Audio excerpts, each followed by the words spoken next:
कौन करिबा केउ भूल द्वारा शयतान आम जीवन रे अधिकार पाए। द्वितीय कोरिन्थियो तार बाहर करंतु 2 अध्याय 10 एवं 11। किंतु तुम्हे माने जाहार किछि क्षमा कर मु मध्य ताहाकु क्षमा करे, कारण मु जदि किछि क्षमा करियछि तेबे जाहा क्षमा करियछि ताहा ख्रीष्टंक साक्षात रे तुम्भमानंक सकाशे क्षमा करियछि, जेपरि शयतान आम्भमानंकर अपकार करिबाकु सुयोग प्राप्त न हुए। बस पाउल कहिले कोरिन्थियो मंडली को कहिले तुमे माने जदि कहार किछि भी क्षमा करियछ ताले मो मध्य क्षमा करियछि। इंटरेस्टिंग कथा क्या पाउल कहउछंती तुमे माने जदि कहार किछि क्षमा करियछ ताहले मो मध्य क्षमा करियछि। ताहले सिटी पाउलंकर किछि रोल अछि कि क्षमा करिवार नाही। तमे माने जदि कार किछि क्षमा करियछ आज्ञा ताहले आपण मानकर केस सेटा सेठी मुखी आज्ञा क्षमा करिवा लोक तार अर्थ 2-4 लोकर डिस्प्यूट रे आमे जदि क्षमा करि थाओ ताहले से कथा को बाहर आमे चर्चा आगे क्षमा हो जाइछि। एटा ला गोटिए कथा किंतु मो भाई भौणी माने पाउल एथि पाई कहउछंती तुमे माने जदि कहार किछि क्षमा करिथाओ ताले मो मध्य क्षमा करोछि, जेपरि शयतान अपकार करिबाकू सुजोग। ताहले क्षमा न कले के सुजोग पाइबो आज्ञा? Praise the Lord. सत्य विषय जानिबा दरकार। एठारे अनेक थिबे निजर परिवार मध्य रे भाई भाई को क्षमा करि पारु नाहंती, मंडली मंडली को क्षमा करि पारु नाहंती। गोटिए बेदी रे बसिबे आज्ञा कर्मकर्ता ही कि बसिबे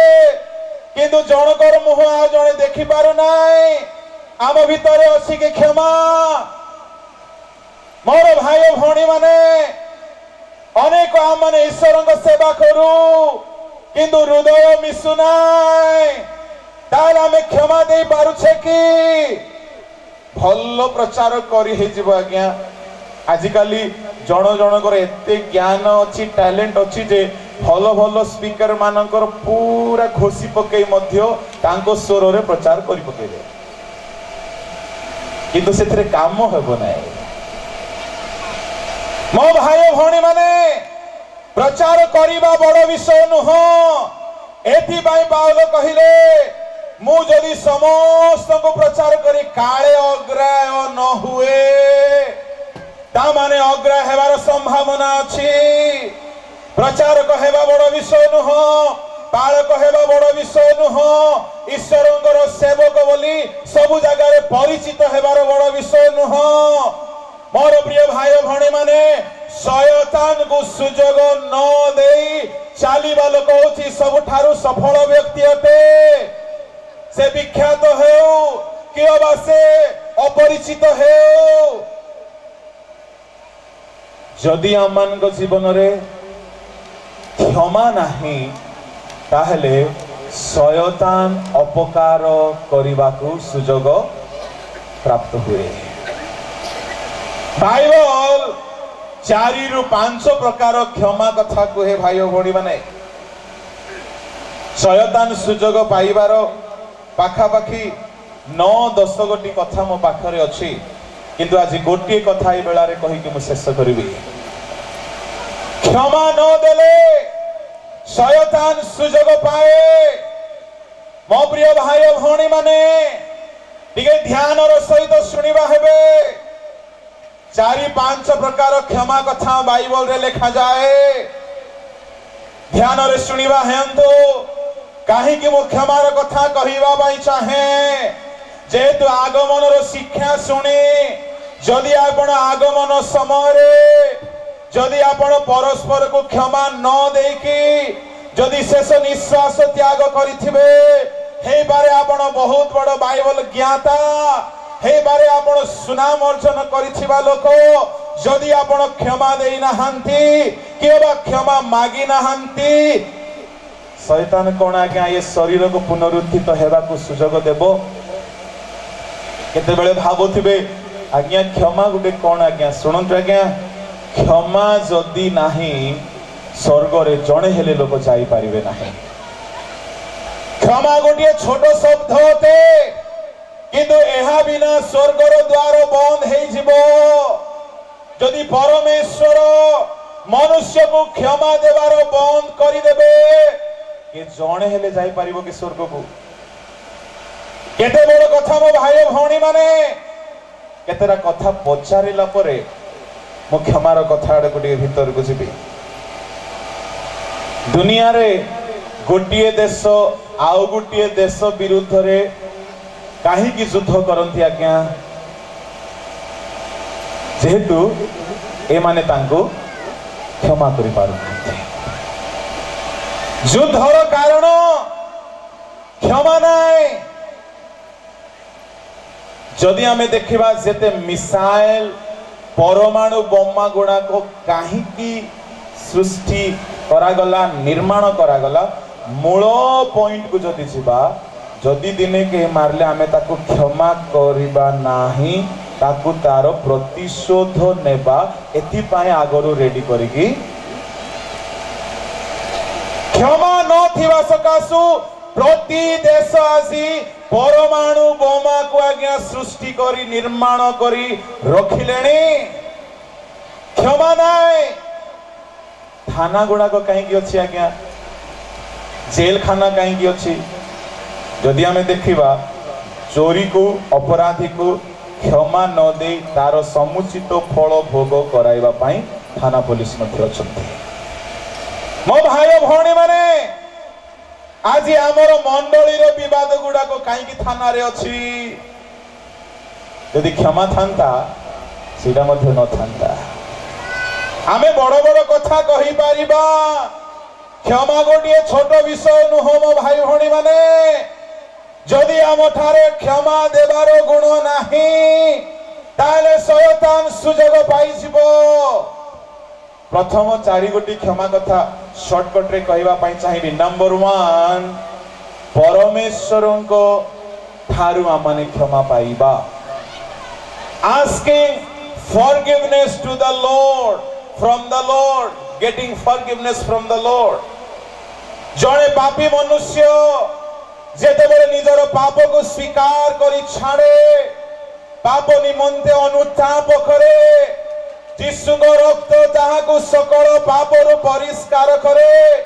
आ पाप स्वीकार करिबा लोक पाए से क्षमा देबा को न्यायवान तामाने प्रत्येक व्यक्ति निजर पाप पाई बोली परमेश्वरଙ୍କ ठारू क्षमा मागिबा दरकार क्षमा पाइबा दरकार क्रिश्चियन हे जाइथिबे किंतु प्रभुଙ୍କ ठारू परिष्कृत हेबार अनुभूति नथिबो बायोलॉजिकली क्रिश्चियन हेबा द्वारा क्षमार अनुभूति मिले नाही वंशानुक्रमे गोटे क्रिश्चियन परिवार रे जन्म हेले क्षमार अनुभूति मिले नाही जे पर्यंत जणे लोक निजर पाप पाई अनुताप करिबो नाही से विजाति हेउ कि सजाति हेउ यीशुଙ୍କ रक्त रे क्षमार अनुभूति पाई पारिबो नाही बेले बेले एमती मने हुए गोटे साबुन दुकान रे साबुन फैक्ट्री रे काम करूथिबा लोक जदि मैला लुगा पिंदी बाहर बुलिले साबुन रो दोष के आज्ञा यीशुଙ୍କ रक्त अछि वाक्य अछि क्षमा देवा पाई से प्रस्तुत किंतु आमर जीवन जदि असुची जिखरिय पुस्तक रे लिखा जाए जने महायाजक से मैला वस्त्र पिंदी के बोलुछंती तार 3 अध्याय रो 3-4 एही समय रे एवं 1 रे लिखा जाए मोर शेष हला पर पढिबे सब पढिबार आवश्यक भी नाही एगो महायाजक से मलिन वस्त्र पिंदी थिले जेतेबेले से मलिन वस्त्र पिंदी छंती तांको डाहाण पार्श्व रे शयतान ता माने मो भाई भौणी माने जदि आमर जीवन रे अधर्म रहिबो ताहले शैतान आमर डाहाण पार्श्वरे एणु करी प्रेश्वर लोक माने शैतान को सुजोग न देओ परमेश्वर रक्त रे जीशु रक्त रे सर्वदा अपना अपना आत्मिक जीवन वस्त्र को परिष्कार करिबा दरकार से माने मेष शावकों रक्त रे अपना अपना वस्त्र को धौत करि अछंती जदि हमर वस्त्र मलिन थिबो हमर जीवन रे अधर्म थिबो ताहेले शैतान को साइड रे ठिया हेबो आज्ञा डाहाण साइड रे काहे के से सुजोग पाइला अधर्म अछि मलिनता अछि पाप अछि जदि आपण आज कहा को क्षमा करि पारो नहंती ताले शैतान को साइड ठिया हिची भाई भणी माने देखा जाऊ नाही हेले शैतान आपनकर डाहाण साइड रे थिबो आपण चाकरी को गले से चाकरी जगह रे पहुंचीबो नाही कि आपण मिनिस्ट्री को गले से सांगरे जीवन नाही कि आज्ञा हेणु करी केते लोक केते प्रभु को काम करले मध्य किछि हो नाही डाहाण साइड रे से ठिया आइथिबो राइट हैंड रे से जदि रहिबो हमर कोनोसी काम को सफल हेबा को देबो नाही से सुजोग पाई जाइछि जे आम ठारे क्षमा नाही अधर्म अछि हमर वस्त्र मलिन अटे तेणु जदि कौन से व्यक्ति भावुचंती जीवन रे आज असफलता शैतान डाहाण साइड रे रही आपण को जीवन को जदि हंत संत करूची ताको दूर करिबा पाई आज ही पाप को छाड़ो आपण जीवन रो कुपथरु फेरो जेतु आगमन पाखई गलाणी केते बेले तुरी ध्वनि हेबा माने कहि पारिबा नाय जेतु शैतान जदि सुजोग पाइथिबो आपण को डाहाण पार्श्व रे थिबो आपणकर शरीर की रूपांतरित हेई पारिबो एथि पय आज मन परिवर्तन करिबा दरकार मोर प्रिय भाई भौणी माने प्रथम क्षमा पापरु फेरंतु निशा सेवन रु फेरंतु कुकर्म रु फेरंतु विपथ रु फेरंतु जदि पाप रहिबो अधर्म रहिबो मलिन वस्त्र रूप जीवन रहिबो शैतान डाहाण पार्श्वरे बड़ आश्चर्य कथा शैतान जार डाहाण पार्श्वरे थिला से गुटे विश्वासी नुह कि अबा से गुटे कर्मकर्ता नुह से की पदरे थिला आज्ञा महायाजक तामाने आमे महायाजक मान को मध्य सी सुजोग पाइले भल करी देव बंटा आमे खाली अन्य मान को ठीक करबा पाई बेसी एक्सपर्ट आज्ञा आमर वस्त्र को धोइबा पाई साबुन अछि किंतु व्यवहार करनु आजिकाली अन्य को सुधारिबा पाई आमे बेसी उद्योगी साबुन अछि थाकरे केते प्रकार वर्षन रो बाइबल अछि का पाई नाही एमिति करबी सेमति करबी ताकू सुनेबी सेठी सुने लोक माने ताली बजेबे मन्ना बड़ हबो तुमरो वस्त्र मैला थाउ जे डाहाण साइड ठिया आइ करी फॉलो करी कुटी बसी एणु करी मो भाई भौणी माने जदि शैतान को आमे माने सुजोग न देबार इच्छा करू प्रथमे अपना अपना जीवन रूप वस्त्र को परिष्कार करू एथिपाई प्रकाशित रे लिखा जाए मेष शावकों को कन्या भार्या अपना वस्त्र को परिष्कार करिछि टिके पढ़ंतु से वाक्य प्रकाशित वाक्य रे केते सुंदर कथा सेठारे लिखा जाए कि से परिष्कार 19:8 रे 21:9 रे केवल 19:8 सेते बेले से मते कहिले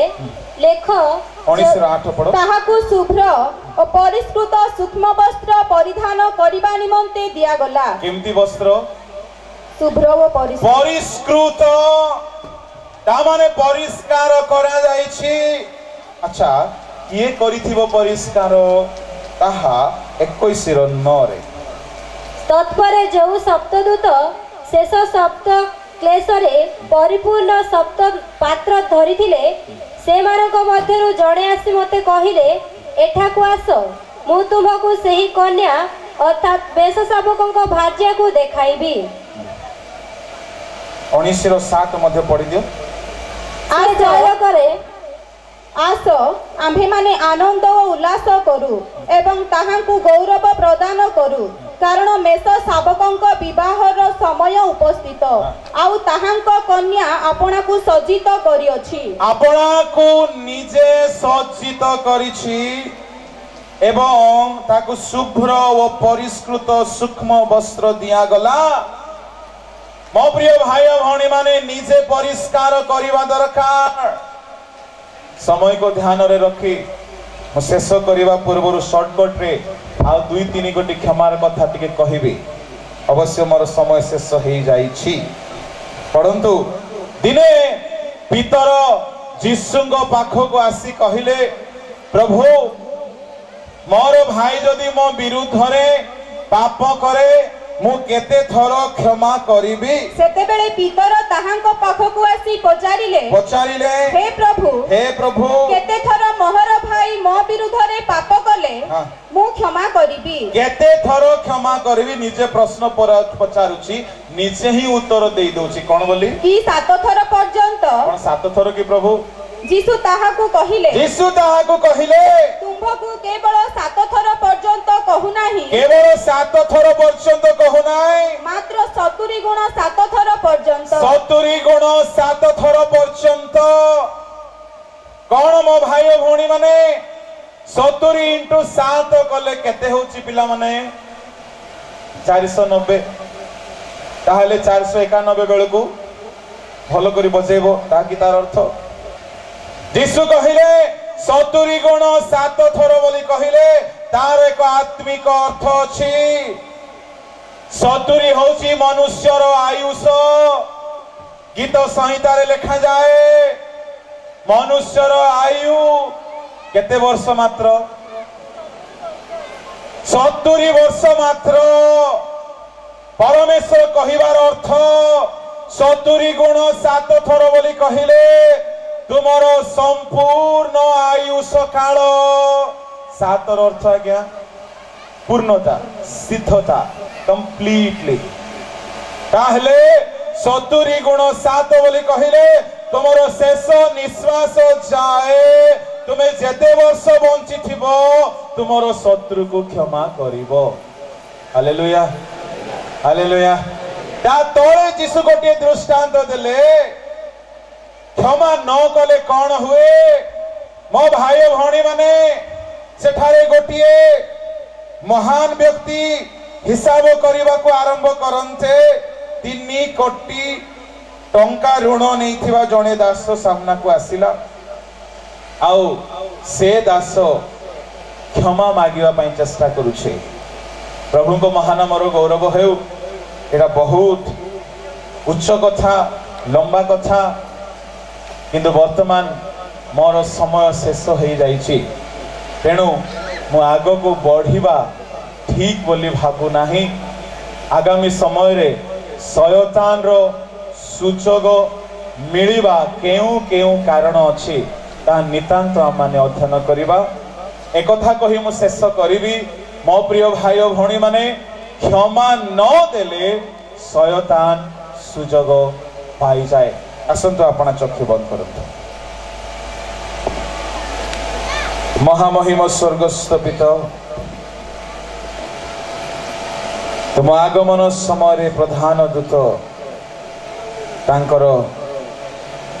सैन्य सामंत सहित आमानकर साहाय्य पाई अवतरण करिवे। शयतान जेपरी सुजोग न पाए एथिबाई आसिया माने परस्पर को क्षमा करिबा सिखो। प्रभु तुम्हें दया करो तुम लोक माने सेपरी शयतान को सुजोग न दे अपना अपना जीवन को संपूर्ण भाव में प्रस्तुत करिवे तुम आगमन पाई। एथिबाई तुम आगमन निमंते केवल आमे प्रभु तुम्भको सुजोग देओ पवित्र आत्मा को कार्य करिबा पाई सुजोग देओ तुम रक्त रे परिष्कृत हेओ जेपरि तुम आगमन समय कई जणे हेले हाथ छड़ा नहिबे। प्रभु प्रधान दूतंक स्वर हेबो ईश्वरंक तुरी वाद्य हेबो प्रभु तुम्हें आप देश दे स्वर्ग अवतरण करिवे। हे पिता से समय प्रत्येक सेपरी अनंत जीवन भोग करिया पाए उत्थित हेबे। एथिपाई काहारी जीवन रे शयतान अधिकार देखाइला भली कौन सी प्रकार विषय न रहो। जेपरी तुम लोक माने केवल तुम आत्मा को सुजोग देहंतु पिता। जे प्रकार आमने वाक्य देखिलु प्रभु क्षमा न कले शयतान सुजोग पाए। आज प्रतिटी जीवन रे परस्पर क्षमा करिबा क्षमा मागिबा पाई सहाय्य करो। शत्रुता विवाद द्वेष दूरे जाओ। तुम वाक्य अनुसार तुम लोक माने प्रस्तुत हेउंतु। एई प्रकार तुम सहाय्य करियो बोली धन्यवाद दे प्रार्थना यीशु को नाम रे मांगुछि। आमेन। प्रभु आशीर्वाद करो।